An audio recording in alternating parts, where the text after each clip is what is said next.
17장 위기. 학교는 순조롭게 운영되었다.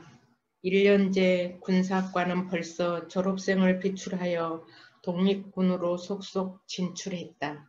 유하현, 환인현 등에 설립한 작은 학교들도 하루가 다르게 성장해가고 있었다. 그 가운데 매하구시의 중심학교, 중심학교와 환인현의 동창학교가 가장 번성했다. 동창학교는 해룡현, 신빈현, 통화현, 청원현, 산성진 등에서 청년 학생들이 모여들어 성황을 이루었다. 그러자 이제는 학교가 다시 학교를 세우면서 한인 자녀들 가운데 학교에 다니지 않는 아이가 없었다. 이대로만 잘 나가준다면 몇 년 안에라도 나라를 찾을 수 있을 것만 같았다. 교장을 맡고 있는 호영이 더 이상 감당할 수가 없어 각 학교마다 새로 교장을 선정하고 호영은 학교 하나만을 맡기로 했다.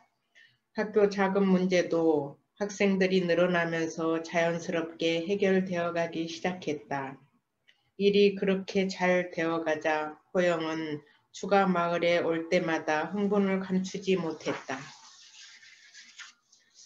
형님, 요즘엔 아침마다 눈을 뜨면 독립이 문 밖에서 기다리고 있는 것만 같습니다. 그들이 머지않아 우리 독립군이 될 테니 더 열심을 내야 한다.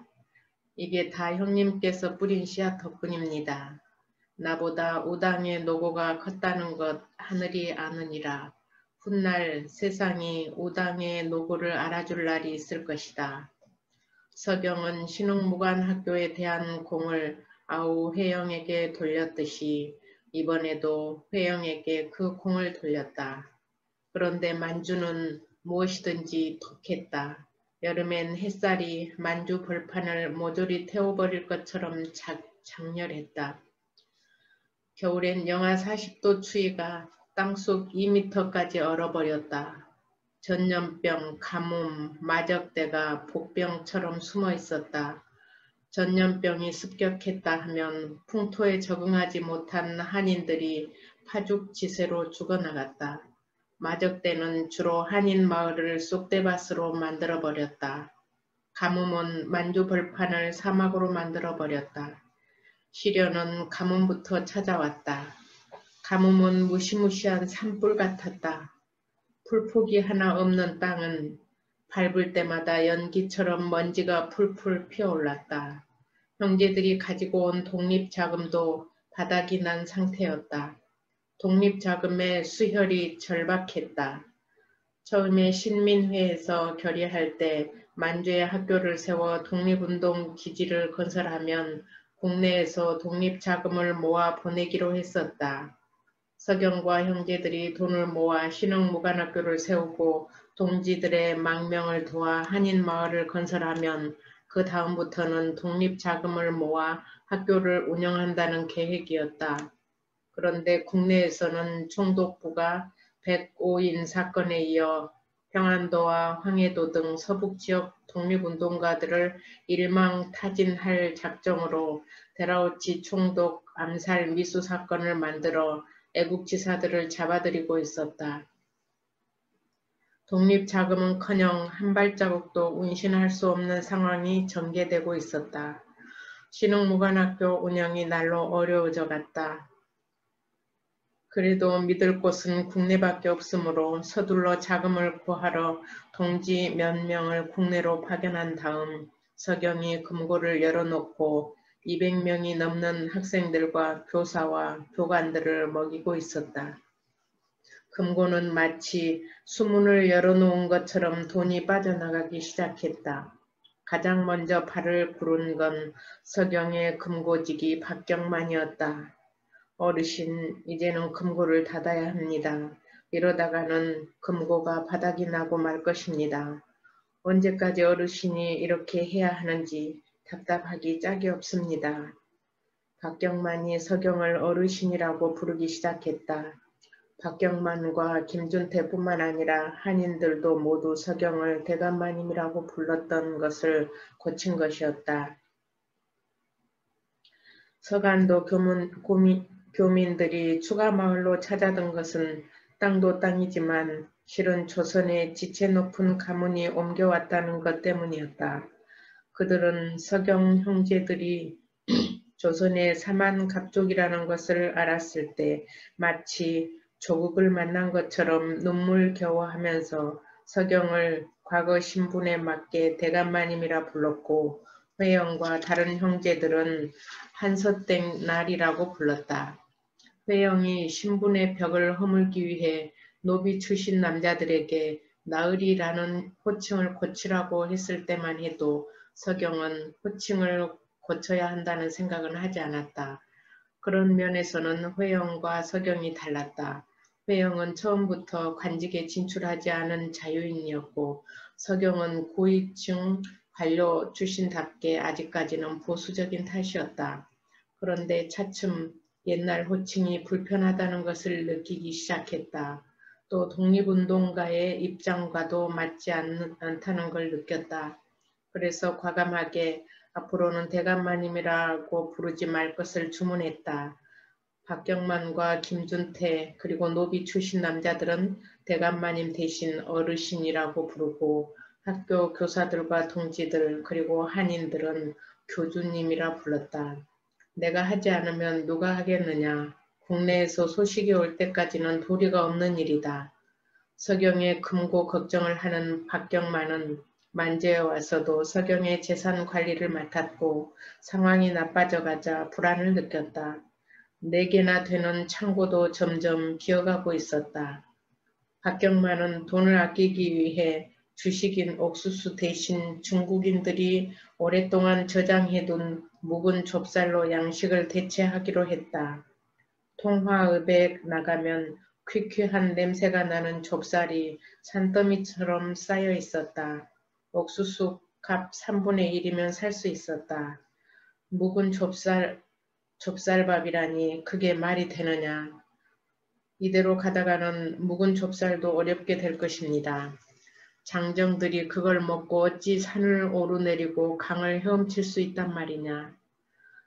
이만석직이 부자로 살아온 서경은 금고가 빈다는 것에 대하여 별 감각이 없었다. 그걸 잘 아는 박경만은 금고 문제에 있어서는 서경의 말을 듣지 않기로 했다. 박경만은 자기 계산대로 묵은 좁쌀로 식량을 대체하고 반찬은 콩장으로 버티기로 했다. 채소는 금값이라 손도 댈 수 없었다. 학생들과 교관들은 묵은 좁쌀밥과 콩장을 먹고도 높고 험한 산을 빠르게 오르기 연습을 하고 강변을 따라 달리는 연습을 했다. 구령소리도 평소와 전혀 다르지 않았다. 저 훌륭한 나무들에게 물을 공급해 주어야 할 텐데. 굶주린 배를 움켜쥐고도 열심히 가르치는 교사들과 열심히 배우는 학생들을 바라보며 회영은 탄식을 금치 못했다. 자금을 구하러 간 동지들도 소식이 없었다. 회영은 고심 끝에 직접 국내로 잠입하리라 마음먹고 서경 앞에 뜻을 밝혔다. 형님, 아무래도 제가 국내로 들어가야 할 것 같습니다. 나에게 아직은 버틸 힘이 있으니 그럴 것까지는 없다. 경만이 말대로 형님에게만 계속 이 짐을 지게 할 수는 없습니다. 가뭄이 끝나면 다 해결될 일이니 조금만 더 참고 견뎌보자꾸나. 일제는 독립자금을 차단하는데 모든 것을 집중하고 있을 것이다. 그러니 지금 국내로 간다는 것은 위험하기 짝이 없는 일이 아니냐. 아무튼 국내로 가는 것은 너무 위험한 일이니 제발 가지 말거라. 서경의 간절한 만류에도 회영은 국내로 갈 결심을 굳혔다. 가뭄이 풀린다 하더라도 어차피 신흥무관학교 문제는 대책을 세워야 할 것이었다. 동지들도 이구동성으로 섭을 지고 불 속으로 들어간 격이라며 펄쩍 뛰었다. 백오인 사건으로 신민회가 일망타진된 상황에 신민회 중심 인물이 국내로 간다는 것은 일경에게 붙잡히러 가는 거나 마찬가지라는 염려였다. 그러면서도 동지들은 끝까지 말리지 못했다. 현실적으로 무슨 일이든 대책을 강구하여 어려움을 타개해야 할 것이었다. 가뭄은 2년 차였다. 그렇다면 나도 함께 가겠소이다. 이동령이 함께 가겠다고 나섰다. 그건 더욱 위험한 일이요. 숨어 다니는 데는 혼자가 낫지 않겠소. 오당 선생님 말씀이 맞습니다. 소문에 의하면 지금 일본이 압록강 국경지대 경비를 2~3배로 강화했다고 합니다. 장유순이 손을 저으며 회영의 생각이 옳다고 주장했다. 장유순 말대로 일본은 만주로 넘어가는 애국지사들을 잡기 위해 눈에 불을 켜고 있었다. 그렇다면 단단히 변장을 하셔야 합니다. 지금까지 해온 대로 장사꾼으로 변장할 수밖에요. 장사꾼 변장은 어림없는 일입니다.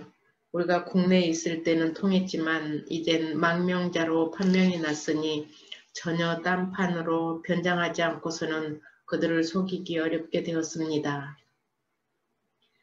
민망한 일이지만 박수무당으로 꾸미는 것이 가장 안전할 듯합니다. 동지들의 마음이 놓이지 않자 무속인 변장을 들고 나왔다. 만주에는 박수무당이 흔하고 그들은 몸에 갖가지 치장을 하는가 하면 얼굴에 하얀 분을 바르고 점을 찍는 등 화장까지 하고 다녔다. 그렇지, 보기에 괴이한 박수무당으로 꾸밉시다. 가다가 누가 점을 봐달라고 청하면 점도 봐주고요. 하하. 꽉 막힌 숨통을 트듯 회영이 농을 하며 잠깐 웃었다. 회영은 만주에서 흔히 볼 수 있는 박수무당으로 변장을 하고 망명 3년 만에 고국으로 잠입하기 위해 안동으로 향했다. 압록강에서 다시 배를 탔다. 첸징후의 배였다. 이제 막 해빙이 시작된 강은 여전히 압록수의 푸른 물을 자랑하고 배는 천천히 신의주를 향해 흘러가기 시작했다.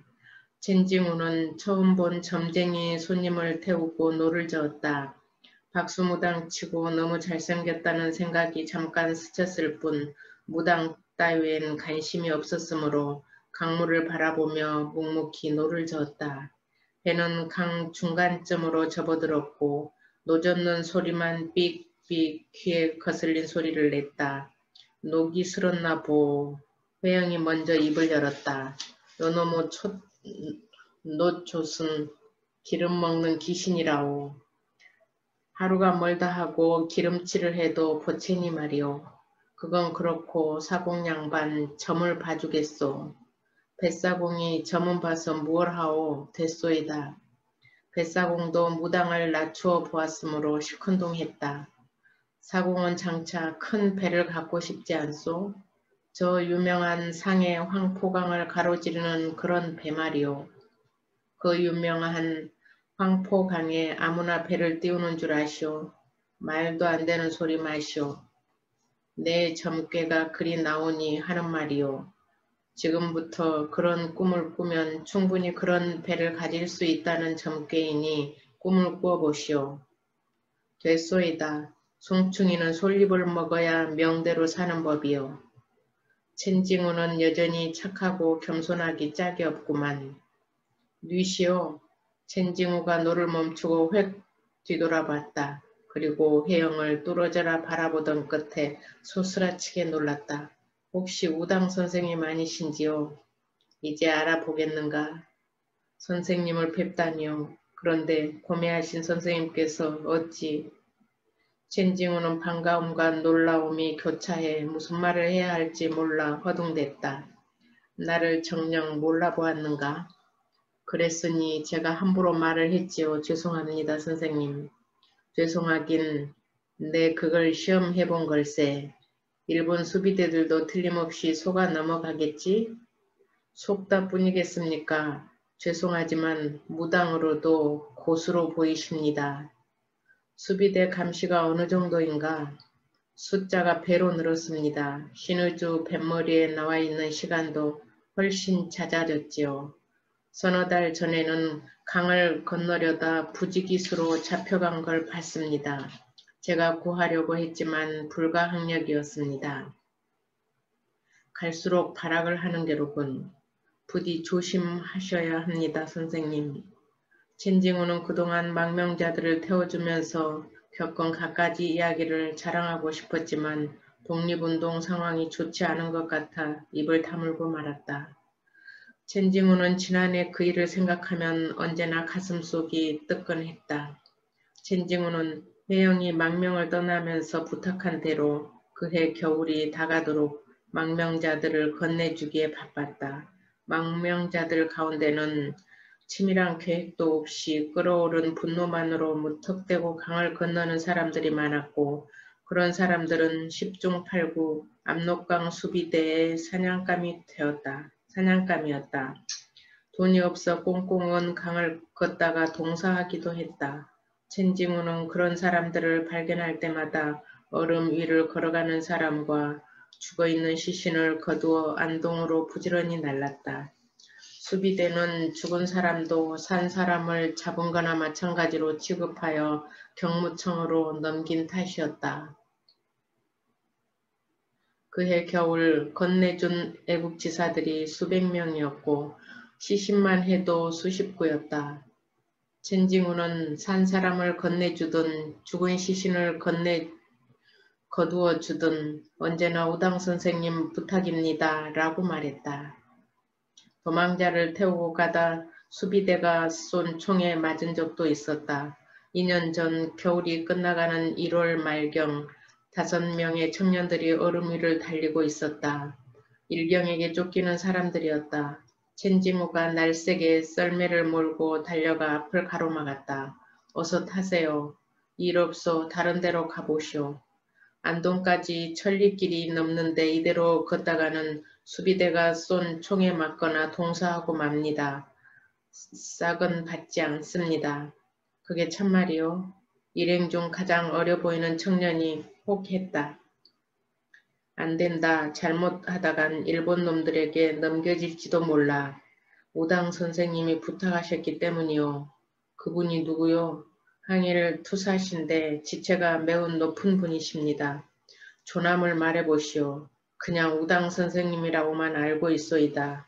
비밀리에 조직한 신민회의 우당 이름을 그들이 알 리가 없었다. 그래도 첸징우의 말에 믿음이 간 청년들이 썰매를 탔다.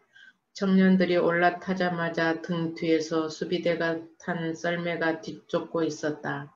그리고 몇 발의 총알이 날아왔다. 그중 한 발이 첸징우의 종아리를 스치면서 한 줌 살점이 떨어져 나갔다.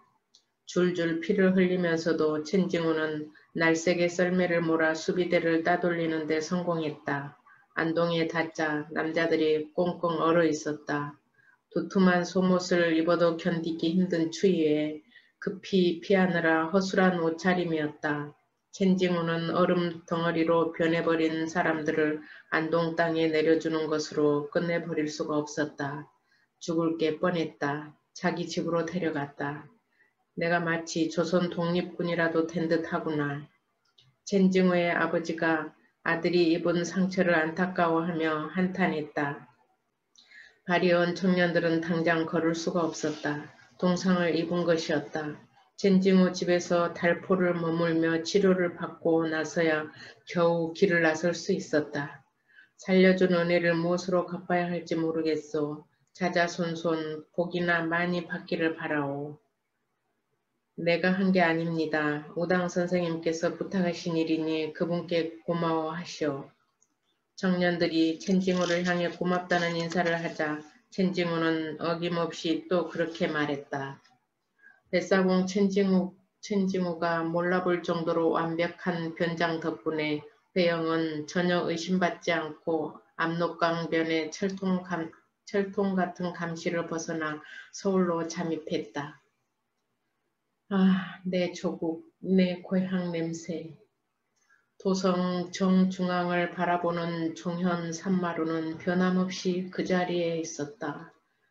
그립고 그리웠던 서울 땅, 흙냄새가 가슴 깊이 그윽했다. 사람이라면 와라 끌어안고 얼굴을 비비고 싶었다. 회영은 어느새 종현성당, 명동성당 언덕에 서 있었다. 조선 초기 종현곡에는 북을 매달아 놓고 백성들이 왕에게 하고 싶은 말이 있을 때 북을 치게 했던 곳이었다. 그리고 임진왜란 이후부터는 종을 매달아 놓고 야간 통행 금지와 해제를 알리는 임정과 파루를 치는 곳이었다. 그런 연유로 종현고개라 불렀고 성당도 종현성당이라고 했다. 종현성당 언덕에서 본가 저동집을 내려다보았다. 총독부가 접수했다는 집은 나라 잃은 모습을 적나라하게 보여주고 있었다. 대문은 출입을 못하도록 나무를 대고 못을 쳐버린 상태였다. 집은 고요했다. 후원에 서 있는 나무들과 검은 오죽숲이 서러운 듯 애절하게 몸을 흔들었다. 사당으로 한달음에 달려내려가 아버님, 어머님 저 왔습니다 하고 엎드려 통곡하고 싶었지만 어림없는 일이었다. 앞들에 서 있는 은행나무가 보였다. 은행나무가 별탈 없이 있어준 것만 해도 다행이었다. 서경 형님 집이 궁금했다. 정동으로 갔다. 99칸 서경 형님 집도 마찬가지로 대문을 폐쇄해 놓은 상태였다. 서경 형님 집은 안을 들여다볼 수가 없어 안의 사정은 알 수가 없었다. 허탈한 심정을 가누지 못한 채 하늘을 우러렀다. 하늘은 무심하게 구름만 흐를 뿐 말이 없었다. 묵묵히 기다려야 한다는 명령 같기도 하고 한편으로는 위로 같기도 했다. 집을 둘러본 혜영은 일본 형사들의 감시 대상에 있는 동지들에게 함부로 접근할 수 없어 어디론가 걸었다. 전덕기에게 가고 싶은 마음이 간절했지만 신민회 배구인 사건으로 상동교회는 특급 사찰 지역이 되어 일경의 눈 안에 있었다. 그걸 알면서도 발길은 어느덧 상동교회로 향하고 있었다. 내심 완벽한 무당 변복을 믿는 탓이었다. 상동교회 정문이 바라보이는 곳에서 발걸음을 멈추었다. 헌병들이 조선총독부 정문을 지키듯 단단히 지키고 있었다. 생각해보니 무당 차림으로 교회에 들어간다는 것은 말이 되지 않았다. 그렇다고 본색이 드러나는 옷을 갈아입고는 얼씬도 할 수 없는 일이었다. 당장 보고 싶은 전덕기 대신 상동교회 지붕에 세워져 있는 십자가만 바라보고 발길을 돌렸다. 해가 졌다. 종현성당에서 저녁미사를 위한 종소리가 울려 퍼지고 있었다. 불빛이 돋아나기 시작했다. 가난한 사람들이 모여 사는 익량골로 향했다. 상동학원 제자 윤보경의 초가집 쌀이문을 미루고 작은 마당으로 들어섰다. 개가 지저댔다. 봉창을 열고 내다보던 윤보경이 소스라치게 놀라며 맨발로 뛰어나와 영접했다. 우당 선생님이 아니십니까? 놀랄 줄 알았네. 미리 독립자금을 구하러 국내에 들어와 있는 이관직이 소식을 듣고 달려와 펄쩍 뛰었다. 어쩌자고 사지에 오셨단 말씀입니까? 걱정하지 말게. 일경이 나를 체포한다 하더라도 나에게서 신민회 회원이든 무엇이든 증거를 찾기란 어려울 걸세. 회영이 서울에 잠입했다는 소식을 들은 이상재와 젊은 이덕규, 유기남, 유진태가 달려왔다. 이상재는 원로였고 젊은 사람들은 모두 상동학원 출신으로 회영의 제자였다. 저들이 지금 우당 선생님 가문의 망명을 막지 못한 것을 한탄하고 있습니다. 영석 어르신의 정동집과 저동집도 토지 조사 사업을 시행할 때 총독부에서 접수하면서 사당을 철거해버렸지 뭡니까? 사당을 헐어버리기는 영석 어르신 집도 마찬가지입니다. 가문의 맥을 끊어놓겠다는 심산이라고 합니다. 회영은 이미 집을 보고 왔지만 가슴이 아렸다. 듣지 않는 것만 못하시지요? 나라도 빼앗겼는데 집이 무슨 소용인가. 어차피 버리고 간 집이었네. 모두 원통한 심정을 누르느라 잠시 말이 없었다. 어떻든 국내는 위험합니다. 너무 걱정들 마시게. 저들이 우당을 함부로 건드리지는 않을 걸세. 회영보다 17년이나 연상인 이상재가 젊은 동지들을 안심시켰다. 정말 그럴까요? 독립운동은 상것들이나 하는 것이라고 선전하기 위해서지. 그러나 조심 또 조심은 해야지. 내 아니보다는 신흥무관학교 운영이 큰일입니다. 더 이상 형님을 의지할 수도 없는 일입니다. 제 아무리 큰 부자라도 곶감 빼먹듯이 쓰는데 견딜 재간이 없지. 이상재가 한숨을 쉬며 답답한 가슴을 쓸어내렸다. 큰일입니다. 국내에서는 지금 신민회가 거의 일망타진이 되다시피 하여 독립자금을 주고받기란 하늘의 별따기입니다. 게다가 자금을 모아야 할 전덕기 목사님조차 몸도 눕고 말았으니 목사님이 눕다니 주일 목회를 할 수가 없어 교회는 이미 후임자가 담임을 이어받았습니다. 목회를 할 수 없을 지경으로 놈들에게 사흘이 멀다 하고 불려가 독한 고문을 받았으니 몸이 견뎌낼 재간이 있어야지요. 고문으로 쇠약해진 몸에 결핵이 덮치더니 이젠 늑막염까지 겹쳐서 살기는 틀렸습니다.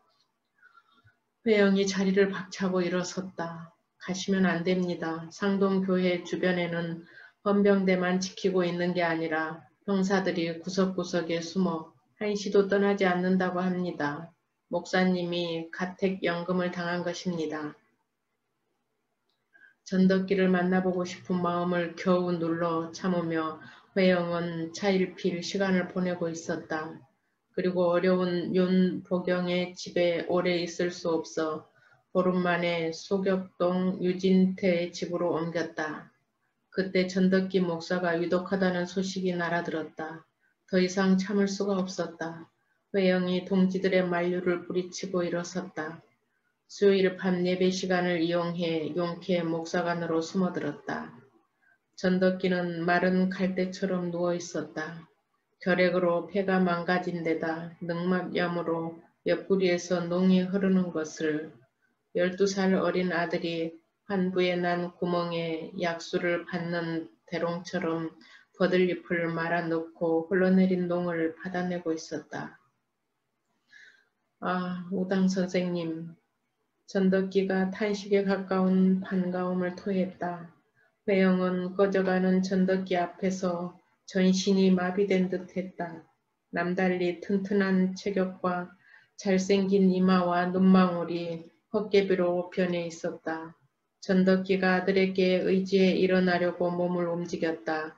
회영은 전덕기를 말리며 탄식했다. 목사님을 지켜드리지 못한 이 사람을 용서하십시오. 험한 만주 땅에서 고생하신 것과 비교나 되겠습니까? 자금 때문에 오셨군요. 자금 한 푼 보내드리지 못한 죄를 범했으니 장차 하나님 앞에 어떻게 서야 할지 두렵습니다. 목사님께서는 지금까지 10사람 목, 100사람 몫을 하셨습니다. 그러니 지금은 아무 생각 마시고 그저 쾌차하셔야 합니다. 후일을 생각하셔야지요. 못 뵙고 가는 줄 알았는데 이렇게 배웠으니 이제 여한이 없습니다. 가시다니요. 나랑 함께 나라를 찾아야지요. 오당 선생님, 이제는 내가 할 일은 없습니다. 신민회 뿌리가 뽑혔으니 내 육신도 필요가 없어져 하나님께서 데려가시려고 한 것입니다. 회영은 눈물을 참느라 안간 힘을 썼다. 그나저나 우당 선생님을 뵈니 기뻐서 미칠 것만 같습니다. 몸이 붕붕 떠오르지 뭡니까? 이 사람도 그렇습니다. 그러니 힘을 내세요. 불면 날아갈 것만 같은 몸을 회영이 겨우 상체만 걸어모아 안았다. 뼈만 남은 몸이 불덩이로 끓고 있었다.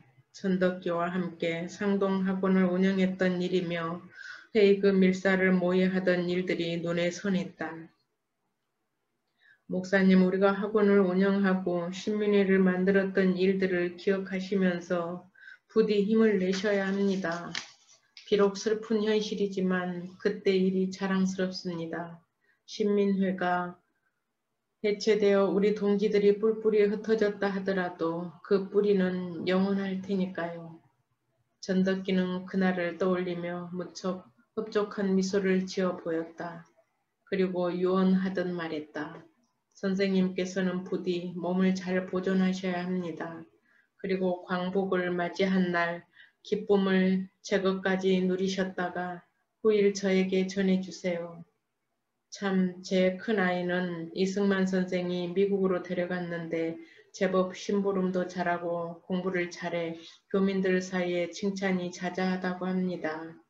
그래서 마음이 놓이는데 내가 떠나고 나면 둘째 아이와 내자를 어떻게 해야 할지 걱정입니다. 선생님께서 만주로 데려가시면 얼마나 좋을까 하는 생각도 듭니다만 환자의 명을 재촉하는 것은 병이 아니라 좋지 않은 생각이라고 합니다. 이 사람은 목사님이 쾌차하시기 전에는 서울을 떠나지 않을 작정입니다. 아시겠습니까? 전덕기 목사는 애써 고개를 끄덕여 보이고 회영은 기회를 틈타 또 올 테니 부디 건강만 생각하라는 당부를 남기고 한밤중 어둠을 틈타 목사관을 빠져나왔다. 다음 날 벚꽃이 하염없이 떨어져 날았다. 무슨 축제 같기도 하고 슬픔이 휘몰아친 것도 같았다. 이관직이 비보를 들고 달려왔다. 끝내 전덕기 목사가 죽었다는 소식이었다. 일병들이 떼지어 상동교회로 달려갔다.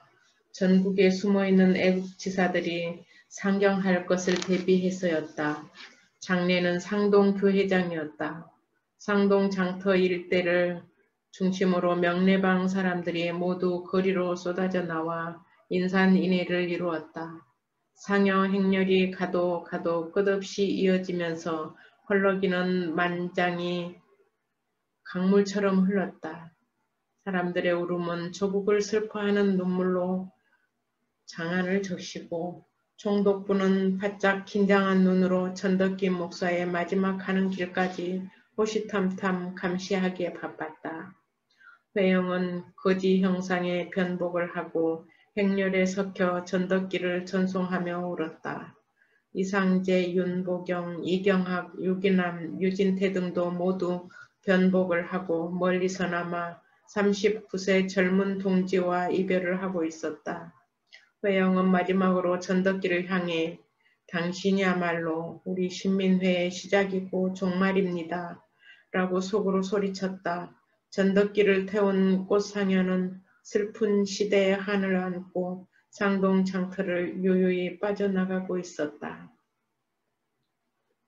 전덕기도 떠나고 5월이 끝나갈 무렵 백오인 신민회 사건 판결 공판에서 윤치호, 양기탁, 이승훈, 안태국 등 6명에게 징역 6년을 선고하고 나머지 사람들에게는 무죄를 선고했다는 신문기사가 났다. 일본은 계속 신민회를 단 한 명도 남김없이 잡아내겠다고 벼르고 있었다. 면회를 갈 수도 없는 동지들 생각에 회영은 답답한 가슴을 안고 유진태 집에서 다시 이경혁의 집으로 옮겨 살면서 1년여를 무사히 보냈다. 국내로 온 지 1년이 지나갔지만 자금을 마련하는 길은 속수무책이었다. 숨어있는 어려운 동지들이 십시일반으로 몇 푼씩 모아준 것으로는 학교 운영에 보탬이 되지 못했다. 생각도 못해 난을 그리기로 했다. 문장과 명필로 손꼽힌 유창환이 제안한 일이었다. 석파란을 그리기로 했다. 선생님께서는 난만 그려주십시오. 그러면 유진태와 내가 알아서 얼마가 됐든 자금을 만들어 볼 작정입니다. 회영은 아예 유창환의 집으로 거처를 옮겨 난을 치기 시작했다. 회영이 삼전지묘법으로 난을 친 다음 직접 전각을 파 낙관을 찍으면 명필가 유창환이 화제를 썼다. 그리고 유진태가 은밀히 명문가나 부잣집을 돌면서 팔았다. 그들은 독립자금 명목으로 한 폭당 100원 혹은 200원씩을 내주었다. 100원이라면 쌀 10가마 값이므로 적은 돈이 아니었다. 한용운이 난 그림을 손에 넣자마자 당장 달려왔다. 선생님, 이렇게 뵙게 되다니요. 사정이 어찌됐든 반갑기 짝이 없습니다. 선생님을 뵐 욕심에 몇 푼 안 되지만 그림값을 직접 가지고 왔습니다. 나 또한 한 선생을 만나니 반갑기 짝이 없소. 그런데 내 그림이 멀리 있는 한 선생에게까지 들어갔던가 보. 선생님의 난이 지금 애국지사들 사이에 신흥무관학교를 살리자고 외치고 있습니다. 벌써 그리 되었단 말이오. 일경들 귀에 들어갈까 걱정입니다. 철석같이 믿었던 애국자가 자고 나면 일본 끈아풀이 되어가는 세상이니 말입니다. 한용우는 100원을 내밀며 학교 일을 크게 걱정하고 돌아갔다. 회영이 그린 나는 왕에게도 들어갔다. 왕은 서경의 동생 회영이 국내로 잠입했다는 것도 반가웠지만 난 그림을 보자 마치 서경을 보는 것처럼 기뻐했다. 내관 안호영을 통해 신흥무관학교에 대한 소식을 전해 듣고 할 수 있는 데까지 자금을 보내려고 애썼다. 가끔 안호영이 한밤중에 유창환의 집으로 찾아와 왕이 내준 몇백 원의 자금을 전해주곤 했다. 총독부가 왕조를 별도로 관리하는 이왕직을 만들어 놓고 왕의 입출금에 촉각을 세우고 있는 탓에 왕도 운신의 폭이 좁다고 안호영이 안타까워했다. 그런 처지에서도 왕은 용돈을 최대한 절약하여 회영의 생활비로 얼마씩 따로 보내주는 것도 잊지 않았다. 그런데 비밀은 오래가지 못했다. 난 그림은 마치 암호처럼 은밀히 애국자들 사이에 퍼져나가면서 지사들을 하나둘 연결하기 시작하고 한용운이 걱정한 대로 회영이 경찰서로 연행되고 말았다. 한용운이 걱정한 대로 회영이 경찰서로 연행되고 말았다. 선생은 조선 땅을 버리고 만주로 떠난 것으로 알고 있는데 무슨 볼일이 있어 다시 들어온 것이오. 조국을 버리고 가다니 나는 예전부터 사업가요. 그래서 사업상 만주를 부지런히 오간 사람이요. 그리고 내 나라에 선영이 있고 일가 친척이 있으니 가끔 와서 둘러보는 것이 사람의 도리가 아니겠소. 그렇게 변명을 하면서 회영은 그렇다 너희들과 함께 같은 하늘 아래 숨쉬는 것도 싫거니와 내 나라를 찾기 위해서 떠났노라 라고 말하지 못한 것이 한스러웠다. 그러나 지금은 변명을 해야 할 것이었다. 말은 그럴듯하지만 속셈은 따로 있는 게지요. 민중을 현혹시켜 일본의 반기를 들라고 부추긴단 말이오. 아니 그렇소? 천만에 나는 단지 사업을 하고 싶을 뿐이요. 충분히 견문을 넓힌 다음 우리 조선에서 대사업장을 벌일 작정이란 말이오. 귀족이 대사업장이라 거참 흥미있는 일이군. 하긴 선생은 청년 시절에 수만 평 인삼밭을 일군 적이 있었죠. 그걸 어떻게? 회영이 소스라치게 놀랐다.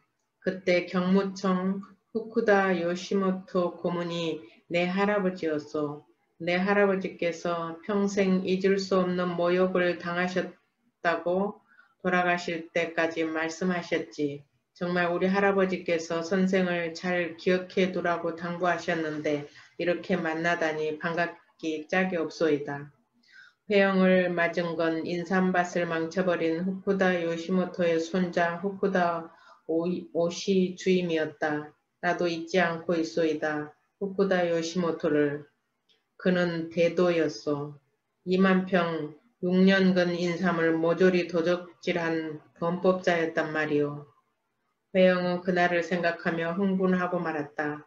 흥분하면서도 후쿠다 주임이 후쿠다 요시모토의 손자라는 것과 인삼밭 사건을 손자에게 기억할 것을 당부했다는 것이 마음에 걸렸다. 또다시 그따위로 악질적인 말을 뱉을 시는 고인의 명예를 훼손한 죄로 구속 조치할 것이오. 그건 그렇고 오늘 부른 것은 선생이 그린다는 그림 때문이오. 난을 그려서 은밀히 돌리고 있다는데 뭘 하자는 암호인지 알아야겠소. 암호라니 나는 말 그대로 그림이요. 그렇소. 나는 그림이지. 그런데 그림이 하는 일이 따로 있으니 묻는 것이오. 그림은 눈으로 바라보는 것이잖소. 바라보면서 마음으로 말을 주고받는 것일 뿐이란 말이오. 대체 무슨 말을 주고받느냐 말이오. 그렇다면 나는 할 말이 없소이다. 그림으로 볼 줄 모르는 문외한과 어떻게 그림을 이야기한단 말이오. 좋소. 사업장을 벌리든 난을 그리든 앞으로 꾸준히 지켜볼 것이오. 마음대로 하시오. 나는 반드시 사업을 성공하여 이거 왜다 하고 보여줄 테니. 사업은 독립운동을 말한 것이고 성공은 해방을 말한 것이었다. 두고 봅시다. 누가 누구에게 무엇을 보여주는지. 확실한 증거를 포착하지 못한 채 회영을 취조한 후쿠다 주임은 그런 식으로 신경전을 벌이다 하는 수 없이 풀어주고 말았다. 회영이 경찰서에서 나오자 블라디보스토크에서 이상설이 보낸 청년이 은밀히 찾아와 소식을 전해주었다.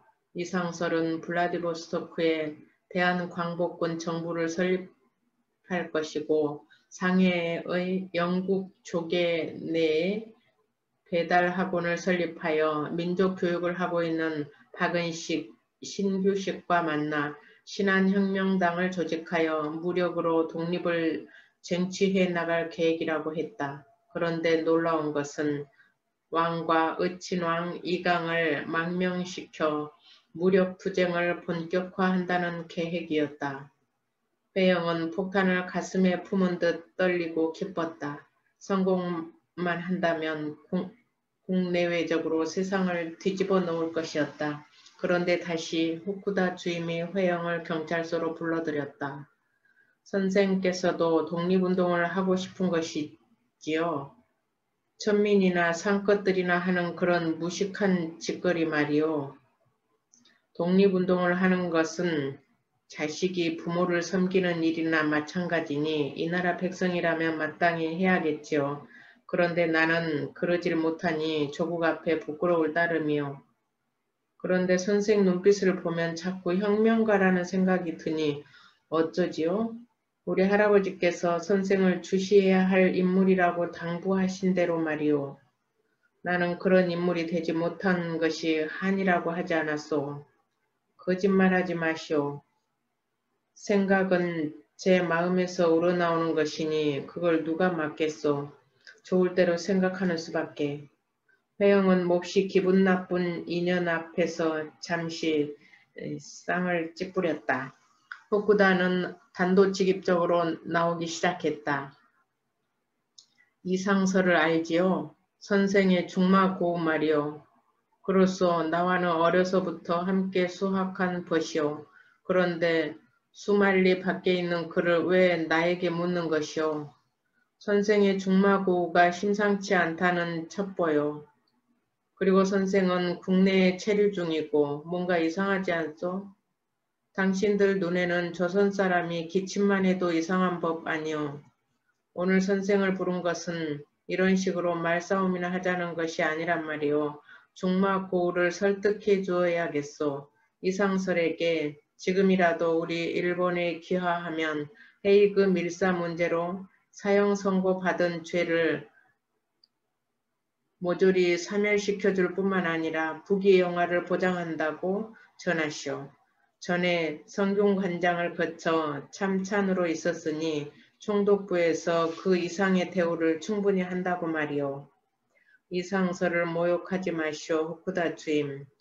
그렇다면 이상설이 무엇을 하는지 밝혀질 때까지 선생을 여기에 모셔야겠으니 그리하시오. 후쿠다는 회영을 마치 인질처럼 유치장에 가두어 버렸다. 블라디보스토크에서는 상황이 급하게 돌아가고 있었다. 회영과 소식을 주고받을 수 없게 되었으므로 이상설이 전 외교부장 성낙형을 국내로 파견했다. 의친왕 이강이 장인 김사중과 함께 성낙형을 왕 앞으로 데려가 구체적인 계획을 세울 작정이었다. 그런데 준비가 너무 허술했다. 궁 곳곳에 깔려있는 밀정들에 의해 비밀이 새어나가고 말았다. 정보를 포착한 총독부에서 잠자리를 잡듯 살금살금 다가가 의친왕의 장인 김사중과 주변 인사들을 소리소문 없이 잡아들였다. 왕의 망명 음모라는 중차대한 소문이 세상으로 퍼져나가는 것을 막기 위한 철저한 보안 작전이었다. 총독부는 사건을 비밀에 붙인 채 조선보안법 위반 사건이라는 엉뚱한 것으로 꾸며 체포한 관련자들을 적당히 처리하고 말았다. 상부의 지시에 따라 후쿠다도 회영을 풀어줄 수밖에 없었다. 무언가 잡힐 듯 하면서도 잡히지 않자 후쿠다가 신경질을 부렸다.